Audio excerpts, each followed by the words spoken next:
It's award season. Let's take a look back at the 2024 season for Nebraska and hand out some superlatives coming up after this.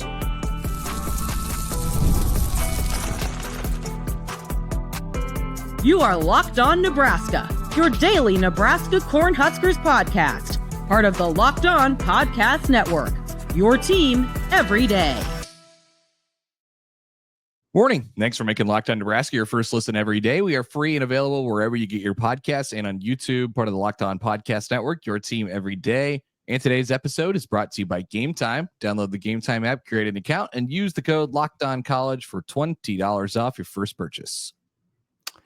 All right, welcome in. It is Thursday morning, January 23rd. I am Mitch Sherman from The Athletic. Connor Happer, 1620 The Zone, is with me. We are dressed not because we planned this in our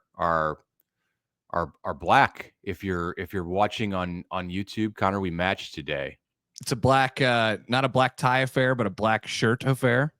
It's a Black Thursday for Nebraska men's basketball after the performance against USC on Wednesday night at Pinnacle Bank Arena. The Huskers are perhaps left for dead on the side of the road in Big Ten season with 3 games against ranked competition coming up next, a 5-point loss against the Trojans. We'll talk about that a bit later in the show. But right now, on a more positive note, it is award season, as you mentioned in the open, not the Oscars, not the Emmys. It's not the Globes. We don't have statues to hand out, but we have awards for the 2024 Nebraska football season. This was inspired by the timing this week of the Outland Trophy Banquet, which was in Omaha on Wednesday night.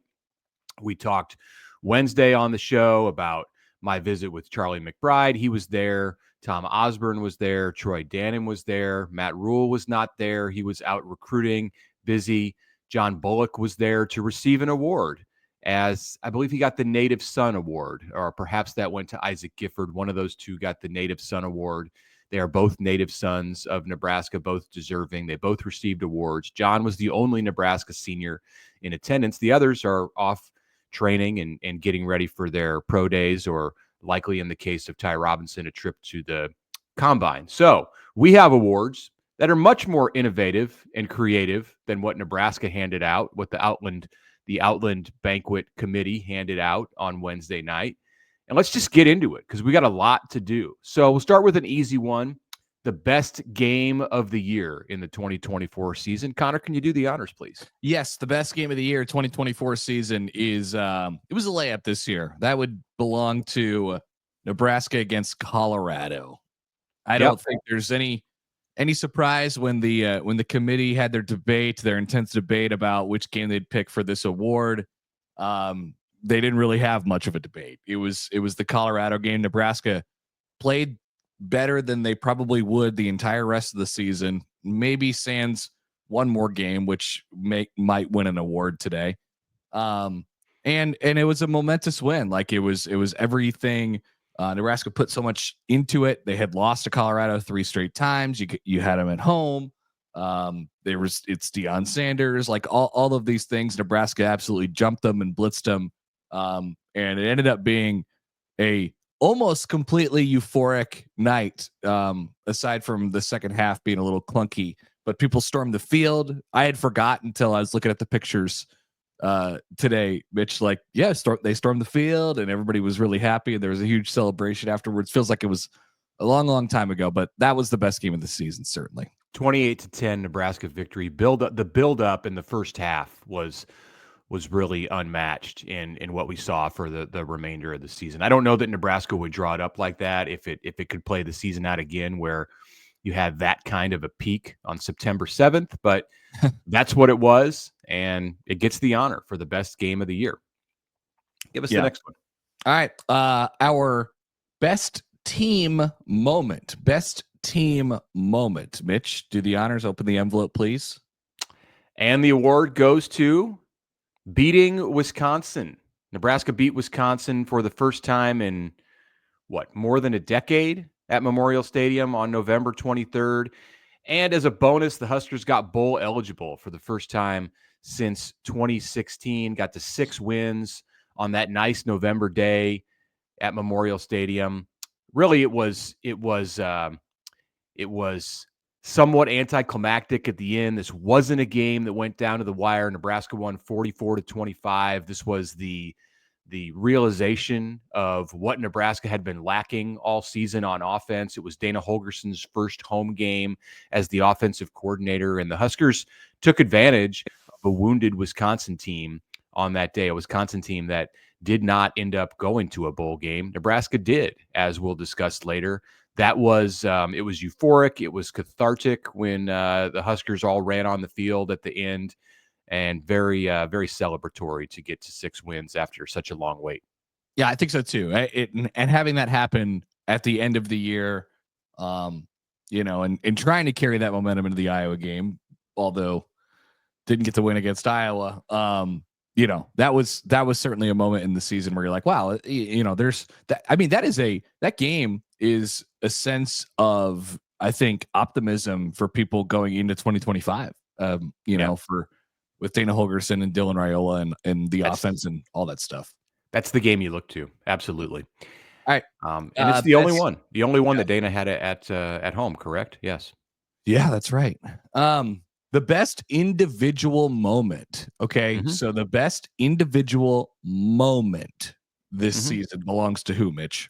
Well, we did team moment, and now this is individual moment. And we're going to give this one to Rahmir Johnson for, if you want to call it a moment, I suppose you could say the touchdown that he scored in the Pinstripe Bowl, or perhaps it was the 4th down conversion that he had to salt away that game I like at the that very one. end. I think I would give it to that. To that. Rahmir Johnson, the New York City kid who we found out minutes after the game lost his mother.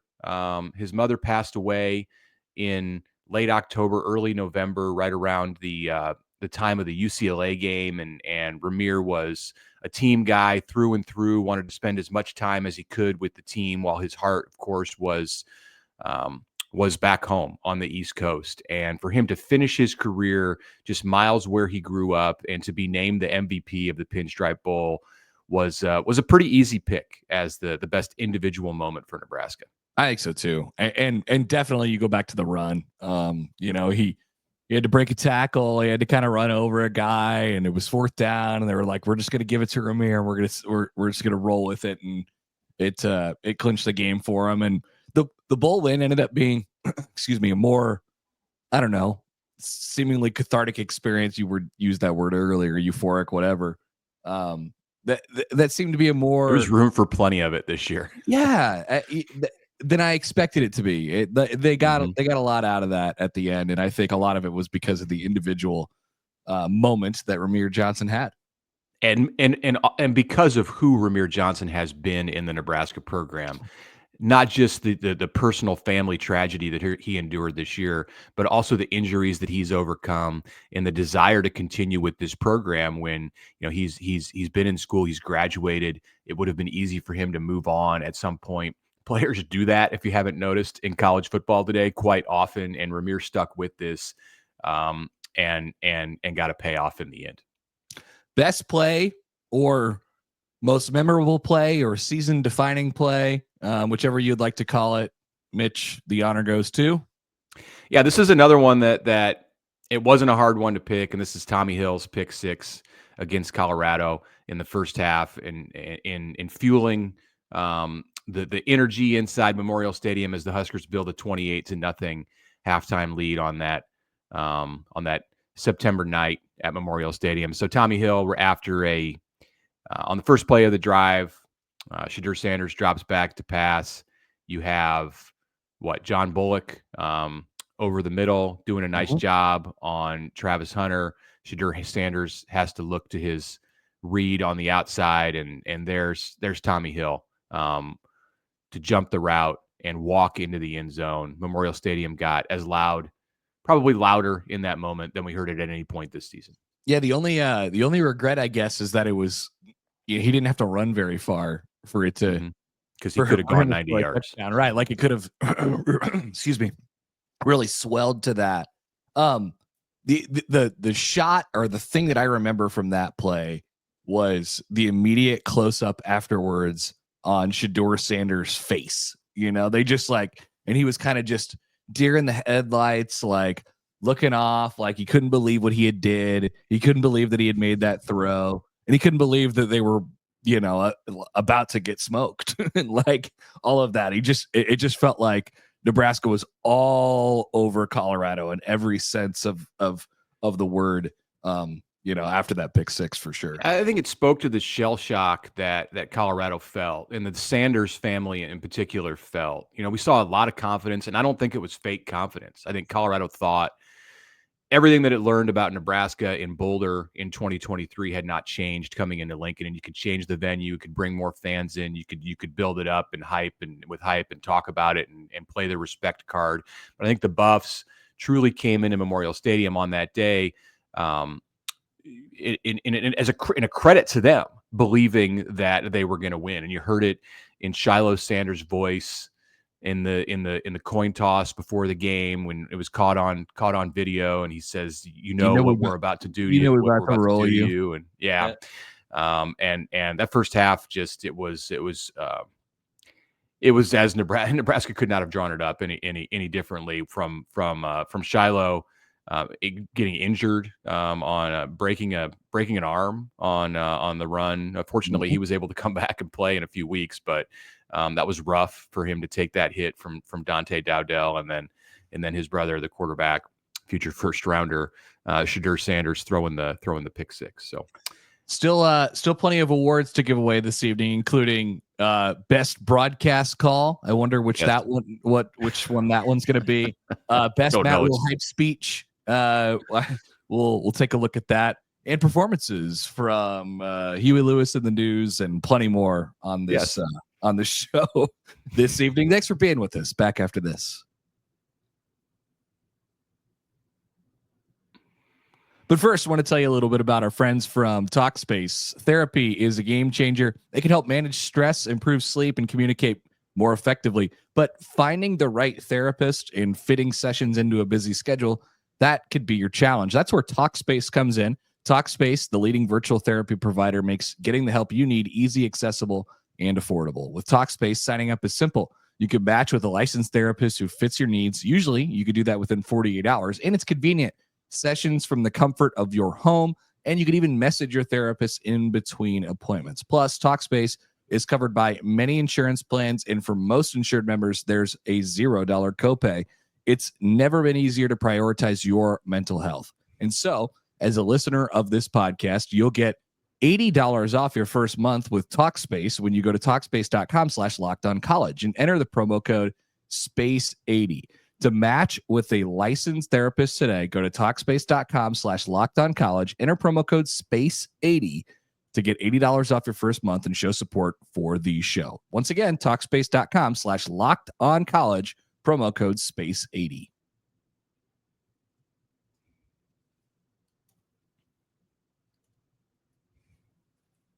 All right, but before we dive into more awards here this evening, we do have to take a moment. This is sort of the in memoriam section of the award show tonight, and we are couldn't have said it more perfectly. We are honoring Nebraska basketball, whose season may have died last night at home against USC. They lost.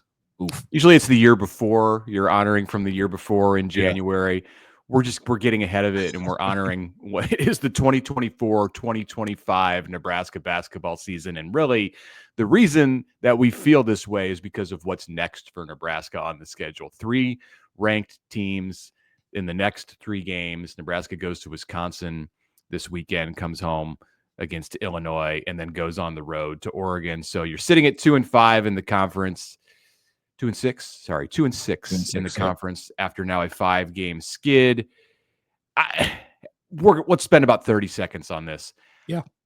It was there for Nebraska on Wednesday night. This was, to me, not at all like the Rutgers game a week ago when Rutgers had the 2 best players, the star freshmen, on the court and just went out and took that game. This one was there. Nebraska had a formula to win this game, an opportunity to win this game, and it did not take advantage of either. Letting up offensive rebounds and turning over the basketball. in very stupid ways. I mean, plenty. Stop shooting threes when they're not going in too. Yeah, even though that guy had a career high, but he wanted to make the big play and didn't need to shoot him. So 2-6. Nebraska is currently sitting in the bottom 3 of the Big Ten Conference, and remember, only 15 out of the 18 teams make the Big Ten tournament. So yeah, it's a fight to make the Big Ten tournament at this point. Forget about dangerous. the NCAA tournament for a couple weeks. You win some road games, beat some ranked teams. You can think about that again. All right, happier times. Let's go back and continue to reminisce the 2024 Nebraska football season. We've got about 9 of these things to get through before we get to the final segment. So we're going to pick up the pace a little bit and start with best performance by the local news has to be on at the correct time. Best performance by an individual player in one game. Drum roll. All right, we're going to go. This was a hotly contested award. Brian Buschini against Rutgers as we pull the envelope open. Brian Buschini, he had 2 punts blocked in this game. And he was also on the I think the second one, he was injured. And he should have definitely come out of the game. And they threw a fake punt with Brian Buschini, who hit a 30-yard pass to Jalen Lloyd in the fourth quarter, and then hit a 69-yard punt inside the 11, to the 11-yard line of Rutgers from the Nebraska 20. And remember, this is like wind fest of 2024. I mean, but that thing absolutely bombed all the way down there, and it basically won the game for Nebraska, because you knew that Rutgers wasn't going to drive the entire field. Nebraska was up by a touchdown, and it was basically a game-sealing punt. So we're going to give it to Brian Buschini for getting a conference win against Rutgers. It was a 69-yard punt with 2:09 to play.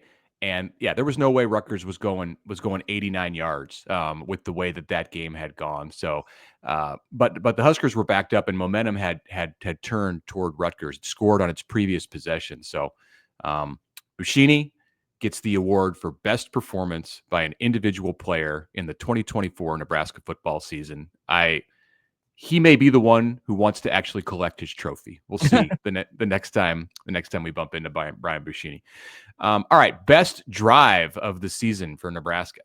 The best drive goes to Nebraska's drive to take the lead against Ohio State in the fourth quarter with 10 minutes left. And now we're using a little bit of revisionist history here, although it felt like it was a big deal at the time. But Ohio State won the national championship. People forget. And Nebraska had them on the ropes with this drive. It was, as the awards say, the best drive of the year.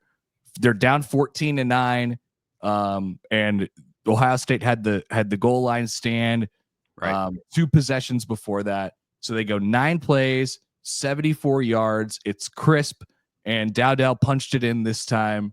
And did he go? He jumped again, right? That was one of his. He did, but he made it in like 5 yards into the end zone. There was no doubt. Like in 2 possessions prior, he jumped too early, and he was stopped, and there was a lot of, it felt at that moment like that was Nebraska's lost opportunity. It didn't go anywhere. The next possession had to punt, but the defense continued to hold up.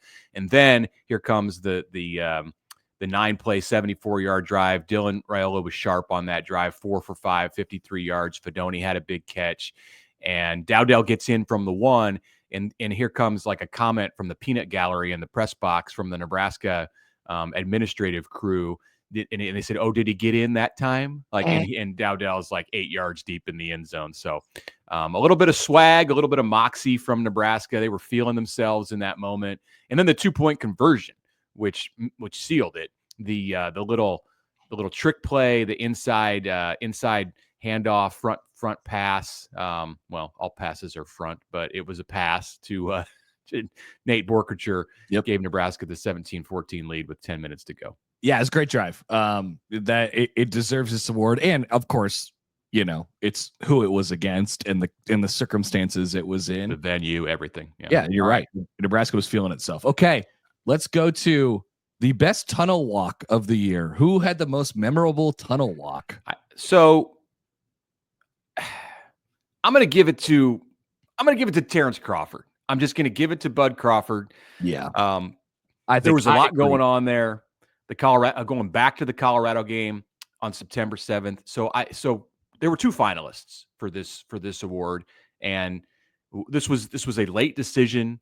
Like, it happened seconds ago. The decision was made, and it goes to Terrence Bud Crawford, the Nebraska's own boxing great, champion boxer, and because it was such a unique thing. We've seen Ndamukong Suh. He was in, that was the other finalist. He was in for the Rutgers game for his Hall of Fame induction, but Suh was a little more understated, much more of a football guy, but because of the unorthodox nature of Bud Crawford leading Nebraska out of the tunnel, that's where we're going. And he was around the team for, he was around the team the night before, and said some things in the locker room and all that stuff. Yeah, I think Bud Crawford, that is a well-deserved award. All right, let's do. Should we do one more before we get a break here? Let's do. Let's roll through like 2 or 3 more of these. Yeah. All right, sweet. Best use of an opportunity, right? Surprise. This guy kind of came out of nowhere, because they got an opportunity. Who wins this award? Yeah, this one goes to Sear Wright. Beginning of the year, he's on the bench. Nebraska has Tommy Hill as its lockdown corner. Other options, Marquise Buford, Malcolm Hartzog playing corner. Huskers going with the experience. Sear Wright came in late as a USC transfer. And look at him mid-season. He blew up. He emerged. And then he peaked in his return to USC, where he played, of course, the early portions of his career. He's from Los Angeles. He had a pick 6 against the Trojans, had a blocked field goal against the Trojans. He kept Nebraska in that game. And, of course, the Huskers lost at the end on an interception in the end zone, but that Dylan Raiola threw after a valiant effort to get down the field. But it didn't diminish from Sear Wright's performance. He was fantastic in that game and fantastic in emerging this season. Most improved player. We have some finalists, and we ultimately do have to give this award away, committee. So I'm going to let you open the envelope for this one. Okay. All right. I'm going to do it. And I was thinking about this. We had 3 finalists: Vincent Shavers, John Hull, Luke Lindenmeyer. I'm going to go with Vincent Shavers just because of what the way he flashed in the bowl game and the way that it felt like he was not a freshman anymore during the Pinstripe Bowl. And that will set him up for 2025, where he's going to be dependent on a little bit. Not that it was like noticeable throughout the entire season, but he was a guy that they trusted right from the start. So give me Vincent Shavers as the most improved player of 2024. I love the pick because of what he means for Nebraska down the road, and because we're going to get to John Hull in a minute. Last one that we do here before we take a break, very quickly: offensive and defensive MVPs. This is straightforward. Your winners are Dylan Raiola on the offensive side, the true freshman, stayed afloat, did his job, had ups and downs, but at the end, he was the most important piece for Nebraska on the offensive side. And then Ty Robinson on the defensive side. He was the anchor of that defense. Clearly, he was the defensive MVP. All right, when we come back, we will get to John Hull. We will get to Nebraska's best performance through the season by an assistant coach. And we will get to all of my favorites from the road, from the travels in this Nebraska football season. That's coming up next on the Locked On Nebraska podcast. Okay, but before that, let's talk about the NFL playoffs. They are getting serious. The conference championship games are on the horizon, and Game Time has you covered if you want to go. You want to see any live event, Game Time is the way to do it. There's nothing like it. It's an unmatched experience. Game Time can help you elevate your opportunity to get into the stadium, the arena, whatever it is. Check out Game Time's new feature called Game Time Picks. It helps you get tickets with ease to the events that you want to see. Game Time Picks filters out the fluff to show you incredible deals on great seats. No need to waste time searching through thousands of tickets. I've used Game Time. Give it a shot. Browsing through the deals is a breeze. I love that it lets me see the seats before I buy. The app shows the total cost up front with no surprise fees at checkout. There's the on-time delivery and lowest price guarantee. It provides complete peace of mind. So take the guesswork out of buying tickets with Game Time. Download the app, create an account, use the code LOCKEDONCollege for $20 off your first purchase. Terms apply. Again, download the Game Time app today. Last minute tickets, lowest price guaranteed.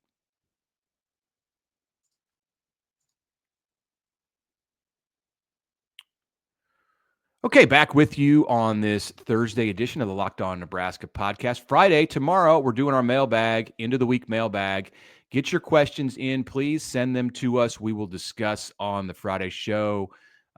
Email us, lockedonneb@gmail.com. Send them to us on Twitter, on DM, whatever you need to do to get a hold of us. Stop by the radio station. Stop by wherever we might be here today. Okay. We will get back to this with the best performance by an assistant coach through the football season. This is all year. Who did the best job for Nebraska as an assistant coach? The envelope, please. Yeah, I think, I'm going to give it to Rob Dvorak. And One of the finalists. I think, yeah, because the other one is Terrence Knighton. And the thing with that group, the defensive line, is, well, first of all, Terrence, would not have been able to be here to accept this award. So True. We said it in a speech, but it's not going to be shown. So we could actually hand it off to Rob Dvorak, which is great. But you kind of at linebacker, you had no idea how that was going to shake out kind of at the start of the season. And Nebraska continued to get steady contributions. We already gave an award to Vincent Shavers tonight. It hasn't been a problem, and I don't expect it to be a problem at all. And so it's almost like a coach of the year type of thing. I mean, I guess it is a coach of the year type of thing where you manage expectations with the performance as well. And so Terrence Knighton's group had a lot of expectations coming into this year, and they generally met them. Yeah. Linebacker just hasn't been a concern. And you can go back to Dvorak's beginnings with Matt Rhule at Nebraska and say it was a group that overachieved in 2023 in some ways, and then lost some big time players this season. But John Bullock was there. MJ Sherman was there as an improved player. Javen Wright, and just being able to manage his ability to play. Dvorak is doing a fantastic job, I think, as a huge piece on that defensive coaching staff. And he's the only piece of that defensive coaching staff from a full-time perspective that's back, along with John Butler, the coordinator who was promoted from secondary coach for the Huskers in 2025. So congrats to Rob Dvorak on your award today. We are going to go next with the best Matt Rhule monologue. Nebraska's head coach is known for his pregame speeches, his post-game speeches, his halftime speeches. Yeah, but he had a good one in the locker room against Purdue before the game, coming off that loss to Illinois. That was a candidate. He had the memorable ruin their season at halftime when the Huskers were up 28-0 against Colorado. That was ineffective in multiple ways, both in the way that Nebraska performed in the second half and in how it did not, in fact, ruin Colorado's season. But we're going to go with his 19-minute post-game press conference. Most of it was an opening statement after the loss at Ohio State. Notable quote from Matt Rhule in that monologue. He says, "For those of us who believe in the long way, the hard way, for those of us who haven't had things handed to us, for those of us who believe in building, I hope while they're disappointed, they're proud of what they saw." And there was a lot more along those lines. Yeah, no doubt about it. I do, like, if we're calling this the "if we die, we die," if we die, we die award, the ruin their season line really has the punch there. But I like, you're going bigger picture on the long speech after the Ohio State game. I don't have a problem with it. Yeah. And from one great orator to the next, we have this. Behold. Ha ha! Got it! Woo! John Hole! Pure! Beautiful. That, from Gus Johnson, was unequivocally the best broadcast call on television this Nebraska football season. So, Gus, congratulations on winning one of our awards. Gus, man, he's probably still triggered that he had to do all those Ohio State games this year, but he'll get over it. All right. We'll do this one. I was going to skip over this one so we could get to some of those stories from the road, but the best weather at a Nebraska football game this season. So it can't be the 97-degree windy day against Rutgers. It's not going to be the Iowa game when it was also windy, 20 degrees at kickoff, much colder by the end of the game, by the middle of the game. It's not going to be the Pinstripe Bowl where it was raining on everyone at Yankee Stadium. We're going to go back to September 7th. Actually, there's two possibilities here. I'm in fact going to pick the second one. Because I think on September 7th at night, for it to be 72 degrees at kickoff against Colorado, hey, that's Nebraska weather in September. So the winner here, 60 degrees and nice at kickoff on November 23rd when the Huskers hosted Wisconsin. It was a nice day at Memorial Stadium, and nice things happened for Nebraska. It's great when you get those, when you get the, oh, it's been really kind of crappy around here, or it's definitely going to be really crappy. And then you just get the one day and it lands on a Nebraska football Saturday where it's super nice.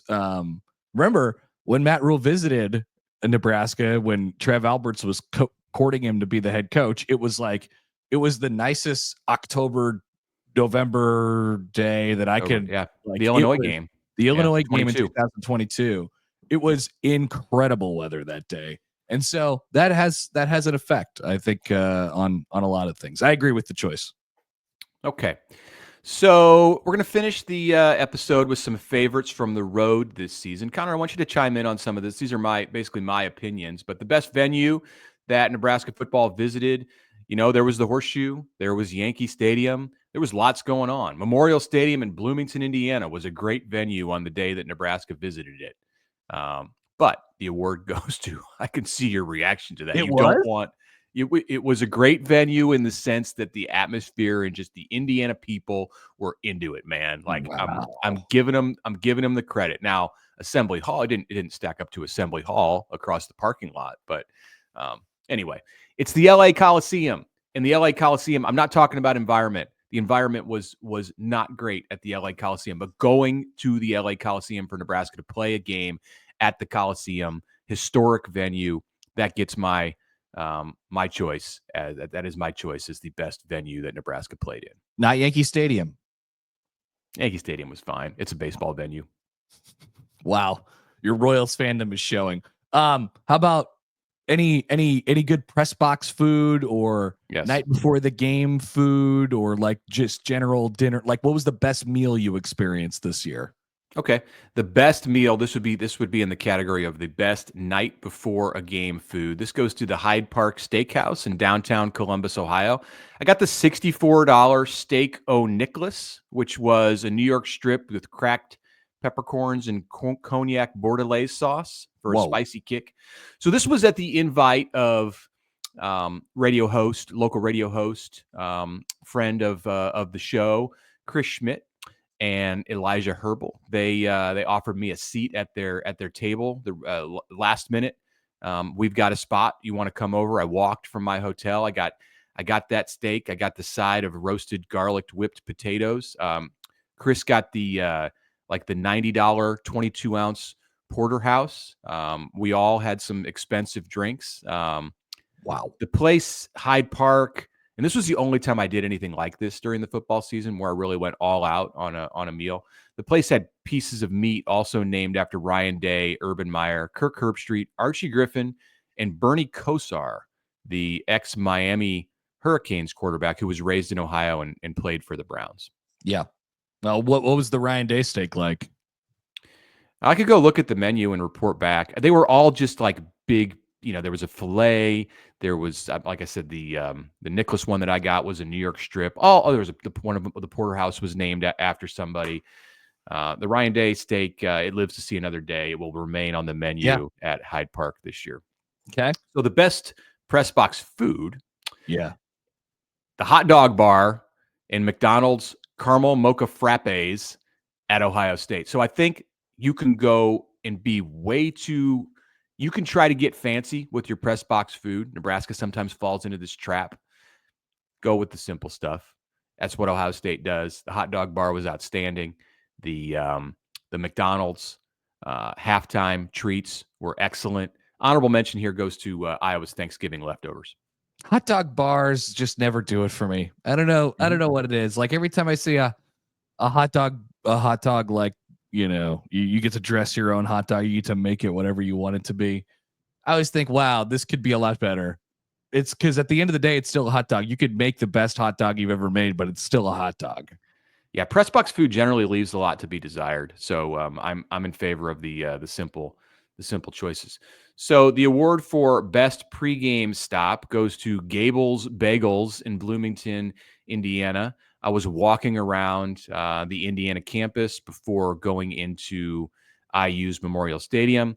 Found this place unplanned, stumbled upon it. It was packed at 7:30 in the morning. I waited in a long line, was served by the owner himself, Ed Schwartzman. Fantastic. It was a great sandwich. I took it to, it was so busy. I took it out of the restaurant, found a spot in the Indiana Student Union, sat down, watched a little bit of College Game Day before that noon kick, and enjoyed my breakfast. Love a great bagel. Great. And if the owner serves it to you, it makes the bagel even better.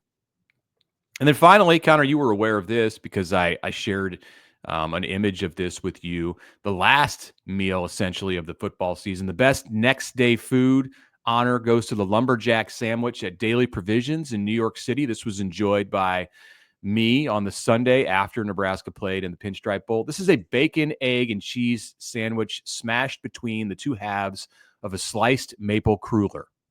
A cruller. But if you're from New York, you got to say like a cruller. A cruller. It's like a donut, but yeah. it's a little different. Can I get a cruller? That sounds appetizing, and I'd like to go to New York City just for the food, and that might have to be on the list next time. Mm-hmm. All right, so things to aspire to eat this year, sadly. If you find yourself on the road.